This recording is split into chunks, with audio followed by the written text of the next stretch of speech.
Hello and good evening and welcome to the Business of Property. I am your host Cheryl Leong from Property Development Australia. So I begin by acknowledging our traditional custodians of the land on which we meet and pay my respects to elders past and present. I extend that respect to Aboriginal and Torres Strait Islander people here today.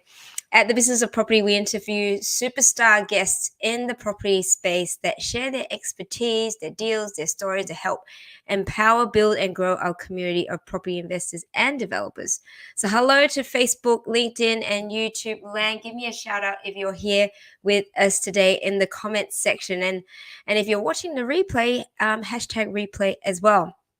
So, we're going to be speaking to two very distinguished guests who are veterans in the property industry, particularly as buyer's agents. So, we've got Pete Wargent, who is co founder of Australia's first national property buyers agency portal, BuyersBuyers, and also Rich Harvey, who is has been in the space and be a buyer's agent for over 20 years, has seen a few property cycles and has a bit of an idea about what's happening in the property space, and hence why I've invited them as guests to talk about the topic around the stamp duty reform. So without further ado, let's bring them onto the Property Development Australia Business of Property platform. Hello, Pete. Hello, Rich. How are we doing today? Very good. Thanks for having us on the show. No, great to have you here. So I'll start with Rich, if you wouldn't mind, Pete. Rich, okay. Tell us a little bit about yourself and I guess your experience in summary in the property space. So for those of you who haven't seen or heard of you before. Sure. Well, I've been running Property Buyer, which is my company, for 21 years this year. So we're celebrating with a birthday cake. And I was just saying to you off air, we've just done a complete rebrand. So we're just launching a new look and feel to the market. I was one of the original buyers agents in Australia. Started in Sydney, and we've now got operations in all on the East Coast, Melbourne, Brisbane, Gold Coast, Sunshine Coast, Newcastle, Central Coast as well. My background, I actually started life as an economist. Did that for about 10 years. I wanted to save the environment, save the world. So I worked and trained as an environmental economist. Did a lot of work on Sydney's air and water pollution controls and helped to clean up our beaches. And when I was doing that, I got a bit sick of doing it and started buying properties and realized I could help people achieve their dreams and replace their incomes. And hence, that's when I started my business. So here I am 21 years later, got a team of 26 and loving what we do every day.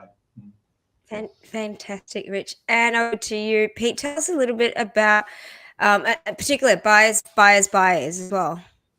Yeah, so we were just chatting before we came on. I started in Sydney as a buyer's agent 12 years ago. And at the time, there weren't that many people doing it. So there was Rich, obviously, was one of the pioneers of the industry in Australia. And there was also maybe half a dozen other active buyer's agents or well-known buyer's agents. Obviously, the industry has grown a lot since then, partly thanks to people like Rich.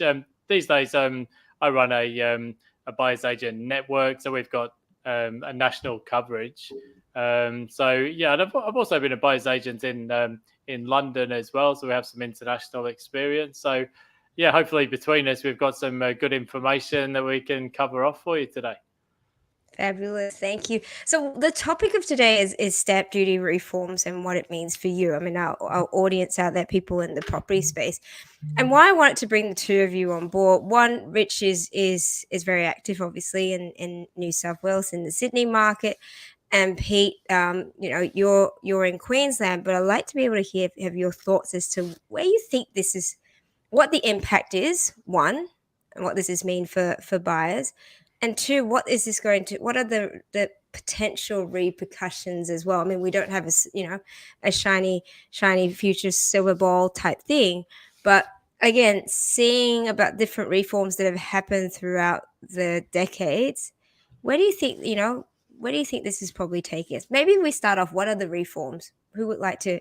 Who's done their homework? What are the reforms? I could run you through the legislation. So basically, from middle of January next year, first home buyers in New South Wales will actually have the option for the first time to either pay stamp duty up front or to pay an annual property tax, effectively a land tax. But this is only on properties up to a value of 1.5 million or vacant land of $800,000. So they've been talking about this for a number of years, but in the end, they've kind of squibbed it a little bit because it's only going to apply to first-time buyers in the first instance. So, look, there is some opportunity there, particularly for first-time buyers wanting to get into the market, also for investors, because there's going to be some arbitrage between now and January. There's some real opportunities in that sub $1.5 million price bracket. I guess the bigger picture and what we can come on to talk about is if they get this up and running successfully, New South Wales presumably will roll this out across all properties in due course if they can get federal support. And then if New South Wales is successful, it will get replicated in other states down the track, because I think a lot of governments have been eyeing up a way to switch away from lumpy stamp duty to a very smooth and predictable annual land tax. Yeah. Rich, who do you think are the winners and losers in this? So, yeah, there's a couple of pros and cons and winners and losers out of this, Cheryl. So I think, number one, it's going to help first home buyers, or if they do roll it out to other buyers, it'll definitely reduce the transaction cost, which is a huge impediment to anyone buying a property. You know, on $1 million property in New South Wales, it's $42,000 of tax that you pay for what? A rubber stamp saying you've purchased a property. Hey, well done, great. You know, and it's been indexed, you know, over the years. So it's just the amount's gone up and up and up. And we make a joke, you know, economists make a joke that the government's addicted to it like crack cocaine, you know. So, and any sort of change that the government wants to do in any kind of tax, they want revenue neutrality, which means if they're going to lose one revenue source, they've got to get it from another way. So it's not the abolition of stamp duty, it's rebadging the way this duty and this tax is collected. So instead of collecting it all up front, they're having a smaller amount collected on an annual basis. So I think one of the benefits is for first home buyers trying to get into the market, it reduces one massive barrier to entry, which is stamp duty. It's almost like you've got to save a double deposit to get into the market. You know, on $1 million property, there's 40 grand gone like that. So, so reducing that upfront cost. I think the other benefit is that it helps to encourage turnover or transactions in the market. You know, stamp duty is a bit of an anti-green tax. Like, it should make labour mobile. Like, if you need to move house because you changed job or whatever reason, you should be able to sell your home and not have to have all these huge transaction costs. So it really is an impediment to people transacting property. So it should improve that. So I think that's good.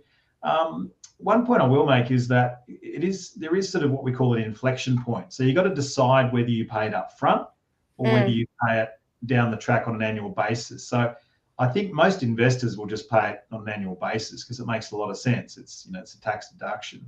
But for the home buyer, there could be a point where it actually, if you're going to hold the property for 20 years or more, then there could be a case for actually paying it up front, because probably, I think I did the numbers, and Pete, you might chime in on this, but I think it's about year 12 or 13 or 14, at which point you actually end up paying more as an annual tax than you would have if you paid it up front. But you do have to come up with that lump sum.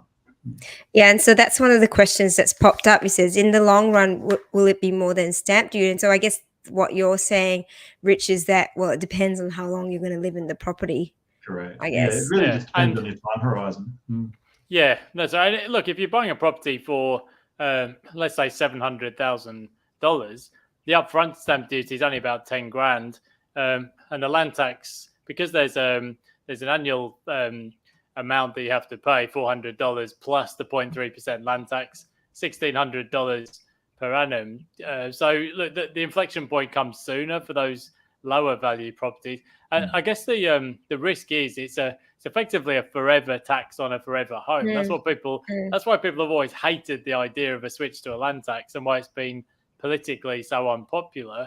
Because as we've discovered in Queensland over the years, those land values they never get revalued down. They're only going one direction. And I think the other thing is, what's to stop a future government who's a bit short on its budget deficit from increasing that annual land tax from say 0.3% to 0.35 or 0.5? There's nothing you can do. You've got no control over that. So these are the things that have made it unpopular, because in Australia we don't have things like reverse mortgages. They're not very common at all. So people have always said, well, what about the old lady in a 5-bedroom house having to pay the annual land tax. But Yeah. look, it will take a long time to phase in. This is only first home buyers, and it's still optional. So those are issues for way down the track, I think. And so, what are the implications? Because if you're an investor, you do pay land tax at the moment. So, is it a double land tax, or how does that practically happen?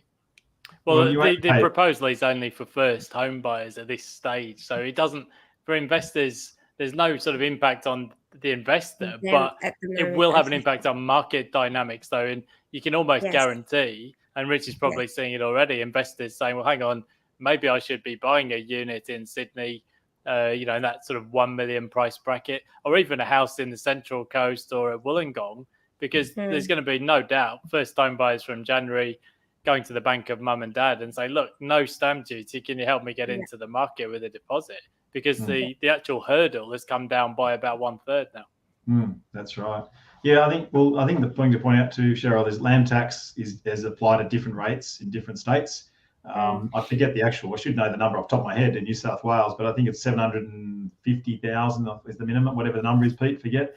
But you pay land tax at 1.6% above whatever the land value is. Yeah. If you own a property in a trust or a company name, then there's no threshold. But if you own it as an individual, then the aggregated value of all your properties is added together, and they calculate land tax that way. So it is, and when you're doing an investment, and if you are buying a portfolio of properties, it's really important to consider the impost of land tax on your overall return. A lot of people forget to register, and then they get a nasty surprise 3 or 4 years down the track when the ATO does data matching and said, oh, hello, you've got a property. Did you not register? And then you get 3 years worth of land tax plus a fine. So just be careful for that. Yeah. And so have you seen more interest from first home buyers reaching out to you to say, one, Rich, Pete actually can afford something more expensive now? Yeah, there's been a bit more activity, absolutely, at the lower price points. Definitely. I get interviewed by journalists all the time, and the day before the budget came out, they wanted 3 or 4 examples, and we gave them a couple of clients we'd recently helped, and the client said, I wish we'd known this, and we could have taken it, but where the price point that they bought at wouldn't have really mattered that much. But yeah, we are definitely seeing more inquiry, and I think you're going to see more inquiry as the year progresses, because the market's corrected and will reach a plateau at some point, and I think people will go, actually, here's another window of opportunity to actually buy a property, and catch the market. Like, the market raced ahead last year. I've never seen in my career, I've never seen prices rise so quickly, so fast. It's unbelievable. But equally, this year, I haven't seen a market pull back so quickly either. It's been quite a remarkable dynamic. But definitely, to your point, Cheryl, yeah, we'll definitely see more inquiry as the year progresses. Yeah, someone's made a comment here. South Australia doesn't charge stamp duty on commercial investments, which definitely draws buyers. Oh, that's really interesting. I didn't know that. Yeah, it's one of the arguments for investing in New Zealand back in the day was you didn't get clobbered with the big stamp duty. As Rich already alluded to, sometimes there is a downside to that. The upside is the economy should get a growth dividend, because people can move to where their jobs are. The labour force is much more mobile. And I guess when you've got 423,000 job vacancies, that's got to be a good thing, that people can move to where their jobs are. That's great for the New South Wales economy. But it does mean as well there'll be more flipping, potentially. If you bring in, over time, you bring in a land tax and you don't have the stamp duty as a frictional cost, then initially it's going to be just first home buyers. But if it gets rolled out across the board, well, investors are going to start looking at it saying, well, maybe I can do a renovation and sell the property on at a profit, because the stamp duty won't be the frictional cost anymore. Yeah. And do you think it's also the government, the New South Wales government's way of trying to keep first home buyers in New South Wales, because it's on affordability? They're sort of going, all right, well, if I give them this sort of bonus, no stamp duty, because let's be honest, like, it was getting up to $1 million an average Sydney price, which has dropped back a little bit. So you sort of go, first home buyer, what can I afford in New South Wales? Yeah, there's a bit of that. I think the other thing is, as Rich said, from a tax point of view, well, the government, as Rich was just touching on there before. The New South Wales government has just had an enormous windfall from stamp duty, about $15 billion across the financial year. So if ever there was a time to say, right, well, let's try to get people opting out of stamp duty and onto a land tax, now is the time to do it. One of the arguments against stamp duty was always, well, it's a massively cyclical tax. And during a boom, the government's coffers are running over. But then you go into a slow period like we've been in since the election. And then suddenly the stamp duty's dried up and the government's looking around for tax revenue. So the idea with the land tax, of course, is that it's much more predictable and much smoother through the cycle. Yeah. And so where do you think, I mean, Rich sort of highlighted briefly, you know, we've got a bit of a correction here, but then you've introduced this sort of reform. Is it the intention that it's meant to sort of bolster the market and bring it up again?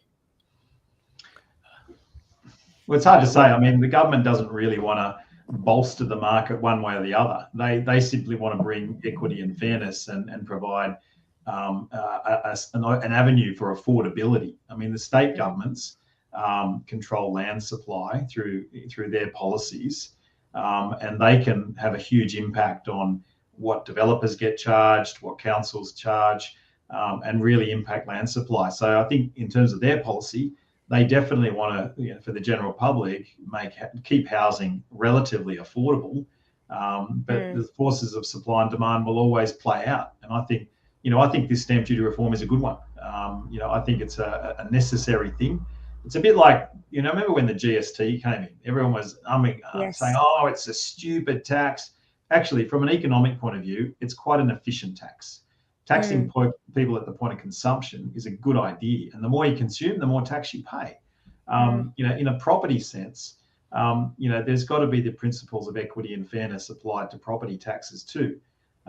Everyone might think they have a right to own a property, but at the end of the day, you've got to pay the price to own a property. The government's not giving out land for free. It's not like we're all just arrived from convict ships and they're handing, land allocation out left, right, and centre. That horse is well and truly bolted. But I think the government definitely wants to have a position where first home buyers can have some better way of getting a leg up into the market. I've got a question for you, Rich, because you being Sydney based, do you think if a land tax gets ramped up over time, do you think that might drive more of a tilt towards units and apartment living? Because I guess since 2017 in Sydney and Melbourne, units haven't really kept up with house prices. But I guess one of the things is people haven't been at all keen to downsize because, they're, even in their retirement years, they're looking at it and saying, yeah, but if I have to sell my property and then pay a massive stamp duty to buy the unit or apartment or townhouse to retire into. But if that hurdle is eventually removed, I guess this is the whole idea, right? We make a more optimal use of the dwelling stock. Do you think that might sort of tilt things towards apartments? Yeah, I agree. I agree with the sentiment of your question, Peter, definitely. I think if the government could bring in incentives to reduce that barrier for older people to move out of their homes and for younger people to move into properties, I mean, the pricing of properties will dictate and the borrowing capacity will dictate what you can afford. And I think during COVID, I think we've shied away more from units. I mean, CoreLogic put out some data that I saw Eliza Owen put up not long ago, and it's showing that we've really tended to want to move to lower density living. But I think that trend will be reversed over time as prices then, start to increase again, and we'll start to move back toward lower price properties, apartments and townhouses. But basically affordability will drive that market. So I think the stamp duty reform, I think, is a good thing to help make that accessibility for buyers that can't afford top end properties. I mean, the Sydney median house price got up to 1.5 million during COVID, and it's coming back a bit off that now. But that's a pretty major price to pay if you're buying your first home.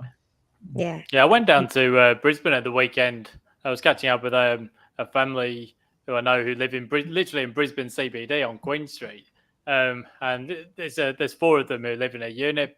They've come from Iran, so it's relatively more common for them to sort of live in a bustling city environment. They were saying through COVID, they live on level 62 on Queen Street, but the lift was practically out of action because you could only have two people per lift, and there's only so many lifts. So when you look at it through that lens, it's no coincidence, or it's not that surprising, I guess, that people have just said, well, CBD living is not very practical in a pandemic. And I guess Rich would have seen, no doubt, the inquiry for people wanting to move to the Central Coast or no, they've South all gone Coast. to your area, Pete. They've all gone north to the Sunshine Coast. That's where they've all ended up, right? There's a lot of blow-ins at the moment, including me, of course, as a Brit. But it's you can see it's certainly coastal properties performed extraordinarily well over the past 2 years, because living in a CBD unit where you can't use the lift, I mean, that's just that is something that you talk about black swan events and things that weren't predictable, but that was a real difficulty for some people. The other point to make on that, Pete, is the type of dwelling that people have preferred. Obviously, with COVID, everybody wants a home office, and people haven't been able to have the space, and they've got frustrated, or they've got 3 kids and they're driving them around the bend when they're trying to do Zoom meetings, and they've gone, this is just not working. And so they've desperately reached out for help to get bigger digs. And that's what's happened. People have upgraded their nest. A lot of what we call feathering the nest has gone on, and people have moved out and bought bigger proproperties. Well, feathering the nest, that's the first one I've heard.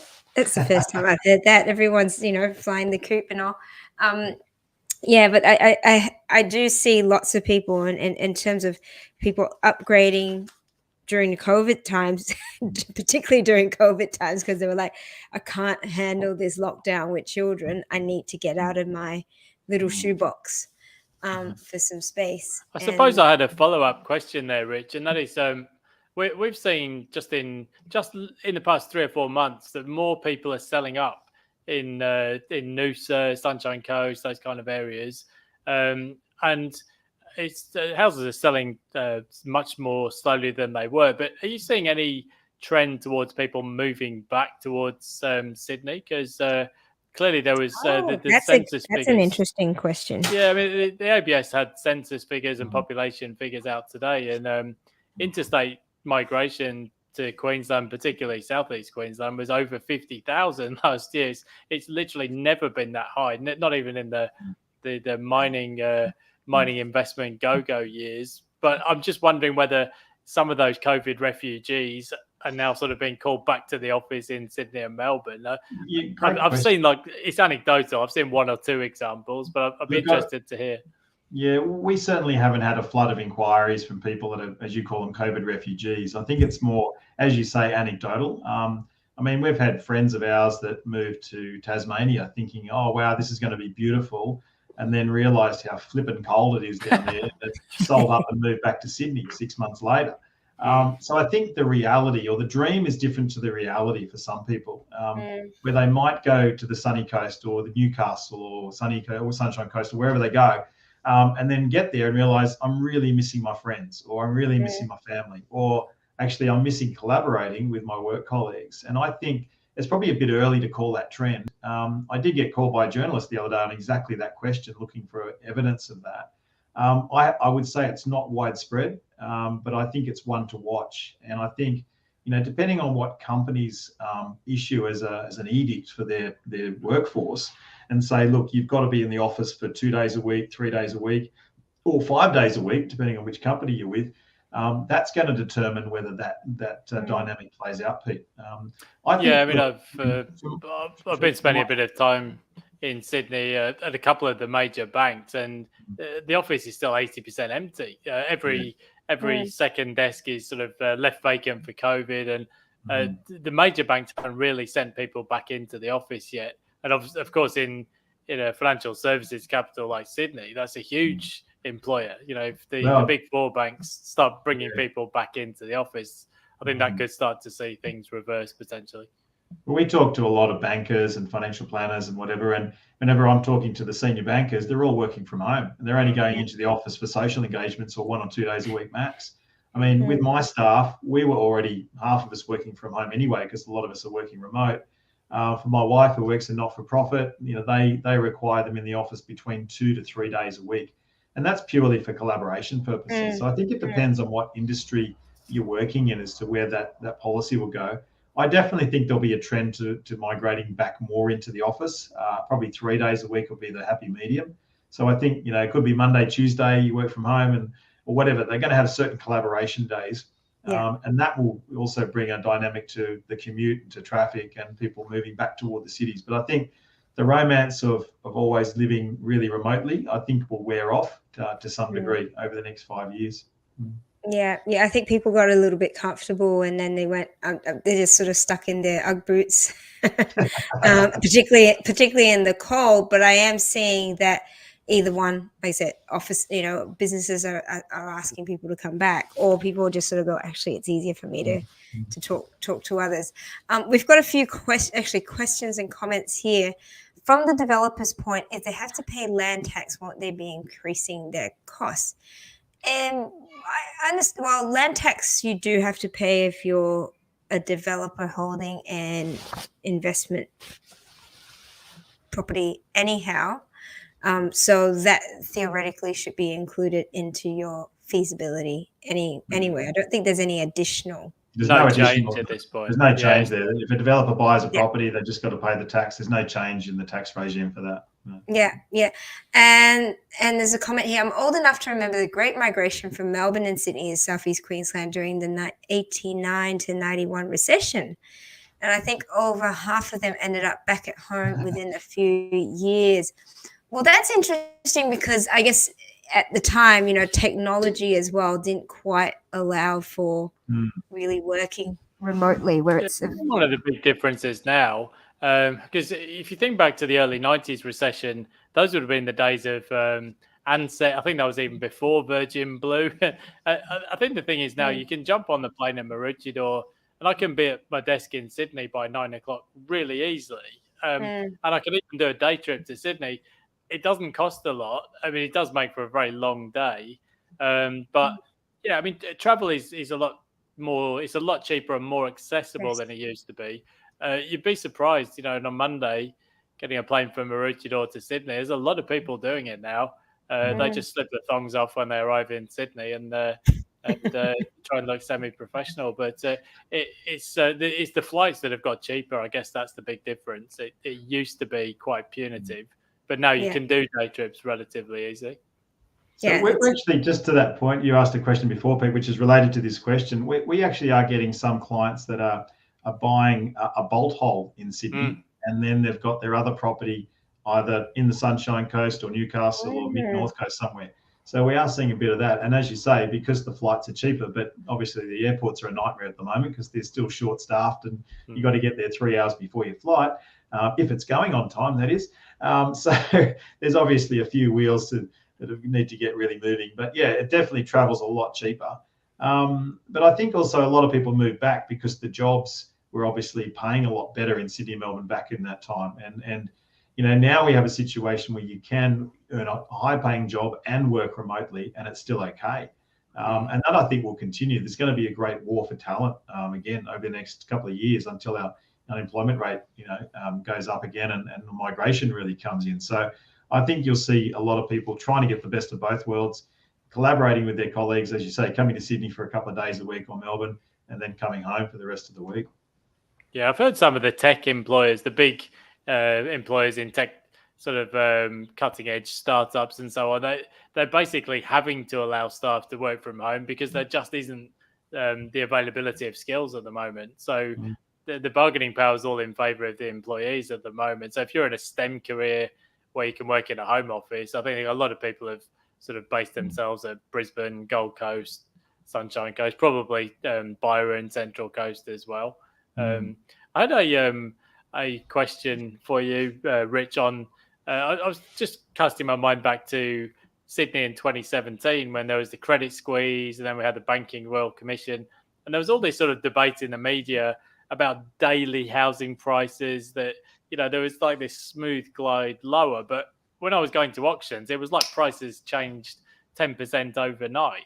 And I'm assuming there's something similar there at the moment, where in the media they're talking about, in the month of June, prices will be down 1.27% or whatever. But I'm assuming that those figures are yesterday's news and you're picking up some properties a bit cheaper now.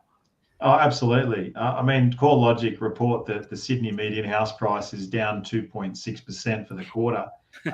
That's 3 months out of date. right? And literally 3 months out of date, because settlement periods are 42 days. That's a month and a half. Yeah. And even on the ground, like we're seeing price falls of somewhere between 10 to 15% already. I mean, properties like I live on the northern beaches of Sydney. I was trying to buy for clients at around 2.4, 2.5, and it was so competitive. So that property that was 2.5, I can now pick it up, with a bit of tough, heavy negotiation for about 2.1, 2.15, Wow. So really significant discount in the market. And when I go to open homes, instead of there being a queue of 20 people out the door, you'd be lucky if you see 3 couples there. So it's really changed dramatically. So you're quite right, Pete. The data is very much out of date, and it shouldn't be driving decision making. So I think one of the messages for any potential buyer out there is everyone's trying to pick the absolute perfect time to buy. And I'll say you'll never pick it, right? If you wanted to pick the best time to sell, looks back to October last year. That was the peak of the market, right? October last year. We had a friend that I recommended to an agent to sell. They had a house in Belrose, and I thought it'd probably get, maybe just over the 3 million mark. They sold for 3.7, unbelievable. 10 bidders, just went for a fantastic price. They got absolutely blessed, and they moved to Melbourne for work purposes. But you'd never get that price today, So it's very much the taps turned off, and the demand has really dropped significantly. Yeah, and Rich, at the moment we've got really, really low unemployment rates, and the rental market's so tight. People are earning decent money, and I sort of think from an economics point of view, what's really, I mean, is it mainly market settlement that's really pulled things back? Because everything else seems to be powering forward to indicate, we're earning more money. Like I said, people are being offered, like people in jobs are being offered ridiculous prices because you can't find enough people, enough skilled labor. So what are your thoughts around that? Well, it's really interesting you mentioned the word sentiment, Cheryl, because I'm writing my newsletter, which is going out next week, and I'll preempt it right now. It's good segue. If you look at the Westpac Melbourne Index, and they track consumer sentiment, pretty much on a weekly and monthly basis, and the latest figures show that it's slumped dramatically. So it was at 90 points. So 100 is where it's stable, where it's sort of a median point. And it's dropped from 90.4 to 84.6. So it's dropped 4.5% in June, right? So it's quite a downturn. So and the last time it got down during the GFC, it got down to 79. The 1990s recession, it got down to 64, right? So we are heading into sort of really negative sentiment. But it isn't. What I'm trying to say in my newsletter is that consumer sentiment just measures feelings. Right? It measures people's perspectives on the market. It doesn't measure actual data, but people will act based on what they feel or what they believe. Yeah. And this is a really important point to take home, is that people will act upon what they believe. And if you can, as a smart investor or smart developer, change your mindset, you can potentially beat the market. Like, you can't necessarily move the market, right? But you can use the market and this negative sentiment to your advantages. So I wrote down all the factors that are supporting the market, either they were holding prices up, and I looked at all the factors that are pushing the market down. And I came up with 7 factors that are depressing prices, and I came up with, how many factors did I say? That 15 factors that are pushing the market up. Yeah. So I'll quickly run through them if you like. Actually, that would be great. It's funny that you mentioned the mindset, because I was like, does everyone need a whole lot of Tony Robbins to be playing in their ear? Because like I'm seeing all these, like I said, these factors, but I'd love for you to summarize that. I think it would be fantastic. Sure. Well, I guess the key thing is the factors that are depressing property prices. Number one, it's rising interest rates, right? So no doubt interest rates are rising, but they haven't got to the highest level yet, right? We're only at 0.85% cash rate. You should be paying about 3% or 2.75% on your mortgage, right? We are going to see the cash rate rise. I think it'll settle somewhere around 2.5%, 2 to 2.5% cash rate, which will equate to around a 4.5% mortgage rate. Second thing we've talked about already, depressed consumer sentiment. Third negative factor is rising inflation, cost of living. So we're all paying more at the Bowser, all paying more for cos lettuce and a whole bunch of other factors. $12 broccoli, yes. Yeah, it's a nightmare, right? So grow your own veggies.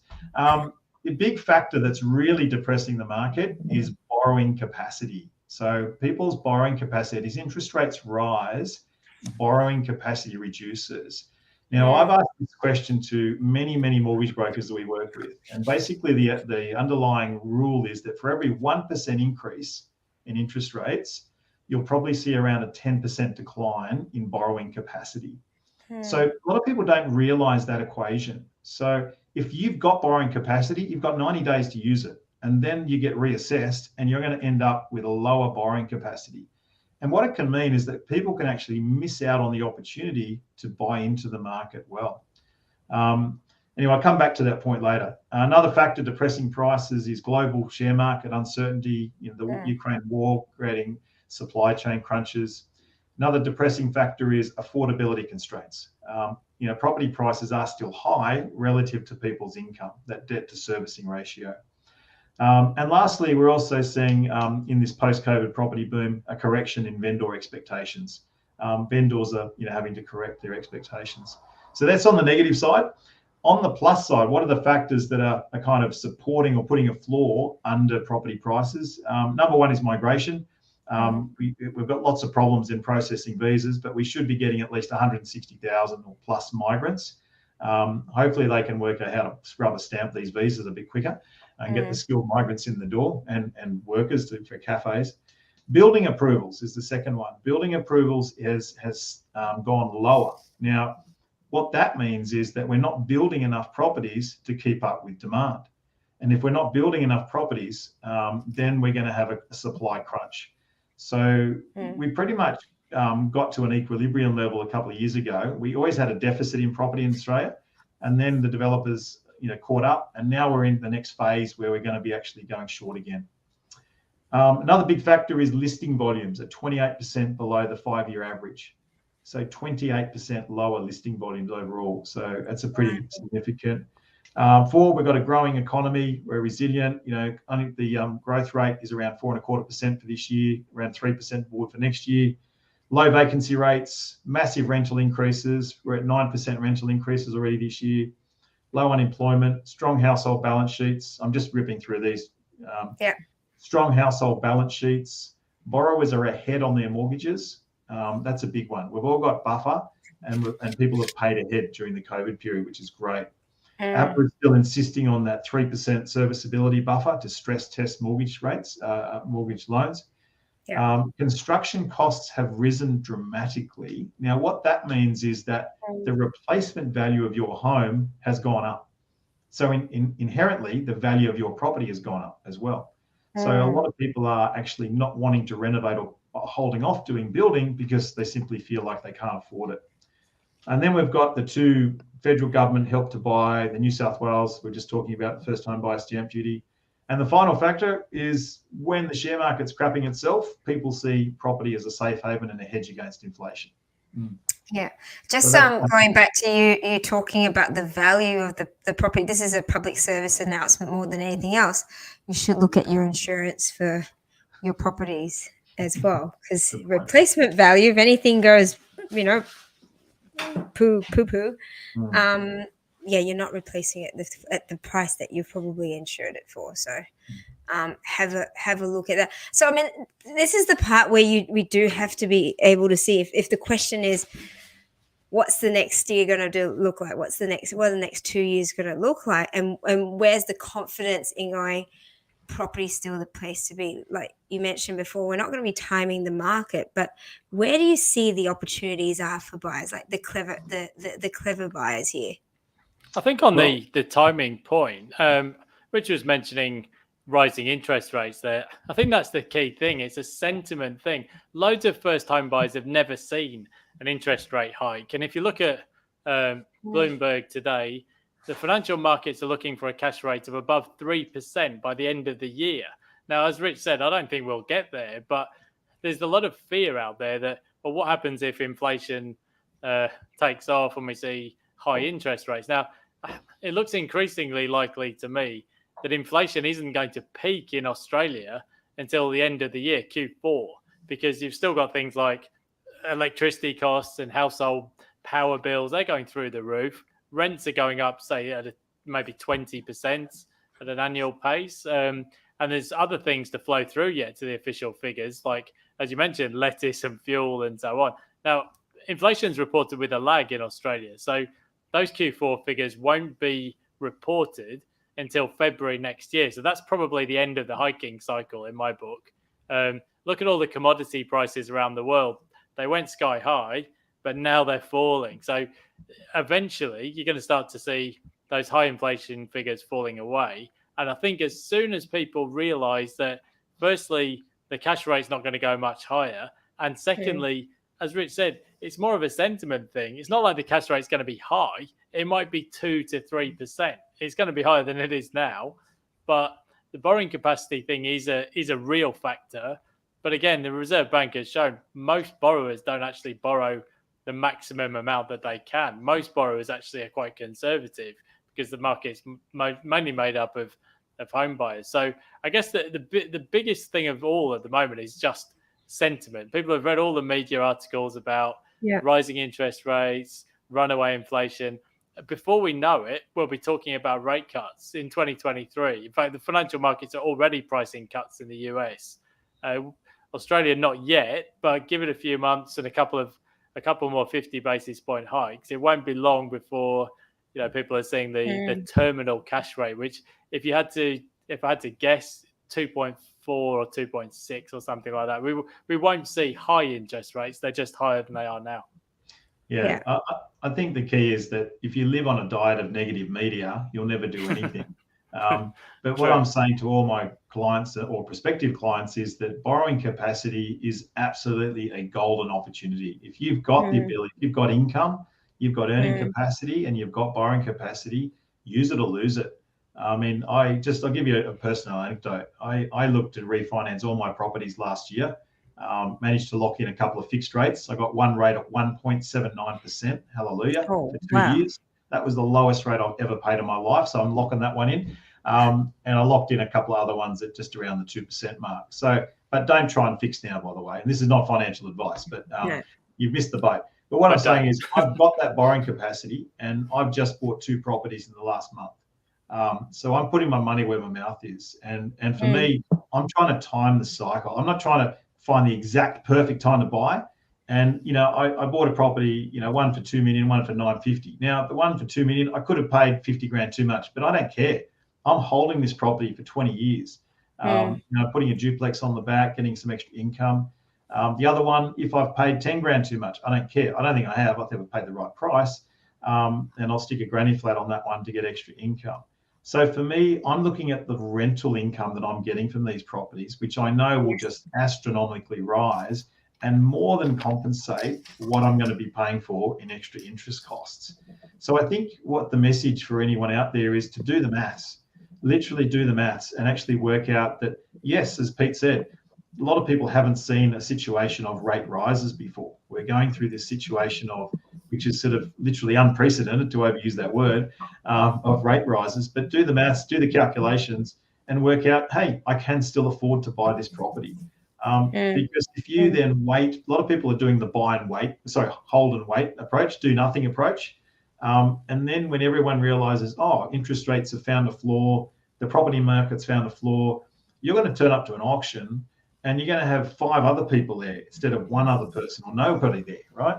So trying to buy when there's less competition is just a perfect time. So I just get annoyed when it's just such a good time to buy and no one's around buying. I'm going, happy days. It's a great time. Exactly. It's great buying opportunities. What does Warren Buffett say about fear and when everyone's greedy?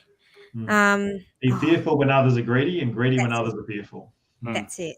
So, and buy your straw hats in winter, which is quite apt today because it's bloody freezing up here. Yeah, exactly. all good. And so just before we wrap up, and just from the both of you, in terms of where you're seeing the opportunities at the moment, we're to look at Australia as, in its entirety, where would be your key picks, Pete and Rich? Pete, you go first, mate. Well, it really depends on the budget. I think we've done a fair bit of buying in Adelaide over the past year or so. Relative affordability has been high, and I don't think I've ever seen a rental market in a capital city as tight as Adelaide is at the moment. Maybe Hobart, actually, a few years ago.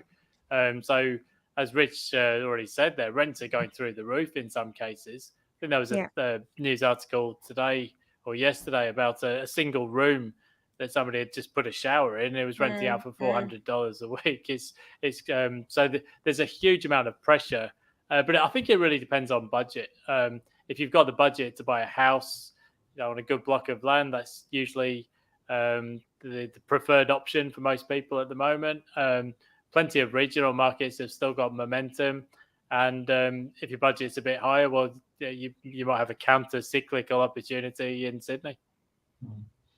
Yeah, I guess for us, like you say, Peter, it's not a one size fits all. But Cheryl, there's lots of opportunities all over Australia. We think Melbourne is a good counter-cyclical opportunity. You are going to be getting lower yields typically in some of the areas, but for $750K, you can still buy a house in the Bayside areas. You probably get high 3%, but that's a really good long-term buy, 40, 50 minutes from the city. We really like Newcastle and the Central Coast. Again, really affordable, great lifestyle, and still within striking distance of Sydney. We really like Southeast Queensland. The Gold Coast has got some great opportunities, really good ones. The market's come back a bit there, so it's still taking a breather. Brisbane has great yields. We're typically getting around 4.5% to 5% yields in that market. Sunshine Coast is also excellent as well from a lifestyle perspective. Also Mid-North Coast, and then in Sydney as well, there's excellent opportunities, particularly for home buyers and long-term investors across all the markets in Sydney. So again, it just is, as I say, it's not a one size fits all. It just depends on the client's objectives and goals and what they're looking to achieve. Fantastic. Well, the message is pretty clear. I just keep buying. If you can afford it. Don't overstretch yourself, Yeah, absolutely. Well, thank you both very, very much for your input, for sharing as well. Rich, I know you gave us a little bit of insight into your newsletter, but for anyone that wants to actually read the contents, how do they get onto that? Yeah, sure. Just on my website, propertybuyer.com.au, and you can subscribe there. You put up on the screen. Thank you. There's a whole bunch of other resources and free downloads you can get there. If you want to have a chat to my team, feel free to give us a ring. Thanks, Cheryl. Fabulous. And for those of you who are looking for buyers agents in particular areas or whichever, Rich is obviously one of them, BuyersBuyers.com.au as well. And if you'd like to reach out to any of our esteemed guests, you've got Rich here at propertybuyer.com.au and Pete Wargent at BuyersBuyers.com.au. Fabulous. Thank you very much, gentlemen. And Pete, I'll hopefully see you in a few weeks. Might do some buying when we're up there. And Rich, we'll actually have to catch up in person one day soon. Sounds great. Awesome. You guys take care. Thank you very much. Thank you, everyone, for joining us for another session of The Business of Property. Make sure you visit and subscribe to our YouTube channel, The Business of Property. So type in YouTube, The Business of Property, where you can find all our past episodes. And if you found value in today's session and want more, hit the like button so you get notified when a new episode pops up. So till next time, stay safe, keep warm, and we'll see you again. Take care. Bye-bye. Thanks, guys. Thanks, Cheryl.